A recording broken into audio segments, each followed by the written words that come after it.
PC ജോർജിനെ arrest ചെയ്യണമെന്നാവശ്യപ്പെട്ട് ഈരാറ്റുപേട്ടയിൽ SDPI പോലീസ് സ്റ്റേഷൻ മാർച്ച് നടത്തി. SDPI ഈരാറ്റുപേട്ട മുനിസിപ്പൽ കമ്മിറ്റി നടത്തിയ police station march George Mundakkayam ഉദ്ഘാടനം ചെയ്തു.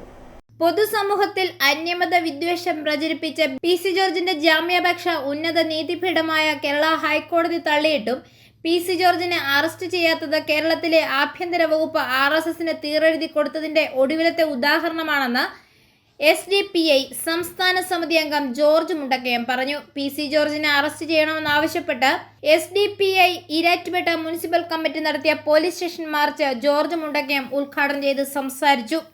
ജില്ലാ കമ്മിറ്റി അംഗം advocate CP Ajmal, municipal committee president Safeer Kuruvanal, vice president Subair Vellappallil എന്നിവർ സംസാരിച്ചു. മണ്ഡലം ഭാരവാഹികളായ Biju Narayanan, Yasir Vellooparambil, municipal committee secretary VS Hilal, ഖജാൻജി KU സുൽത്താൻ, നഗരസഭാ കൗൺസിലർമാരായ അബ്ദുൾ ലത്തീഫ്, നൌഫിയ ഇസ്മായിൽ, ഫാത്തിമ മാഹിൻ, നസീറ സുബൈൻ, ഫാത്തിമ ഷാഹുൽ എന്നിവർ പ്രതിഷേധ പരിപാടികൾക്ക് നേതൃത്വം നൽകി. 7-ാം തീയതി തന്നെ ഹൈക്കോടതിയിലേക്ക് ജാമ്യവുമായി പോയ ജോർജ് ആ വാർത്ത പുറത്തു വന്നതിനെ തുടർന്നാണ് നമ്മൾ ആ പരിപാടി ഉപേക്ഷിച്ചത്.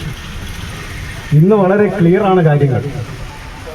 കേരളത്തിലെ ഉന്നത നീതിപീഠം ഏറ്റവും കൃത്യമായി പോലീസിന് നിർദ്ദേശം കൊടുത്തിട്ടുണ്ട്.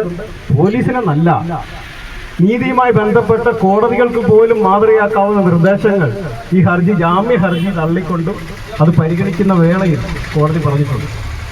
ഇന്ത്യ ഒരു മതേതര രാജ്യമാണെന്ന് ഓർമ്മിപ്പിച്ചുകൊണ്ട് പറഞ്ഞിട്ടുള്ള ആ ജാമ്യ ഹർജി തള്ളിക്കൊണ്ടുള്ള വിധിയിൽ ഏറ്റവും കൃത്യമായി പറയുന്നു. പാല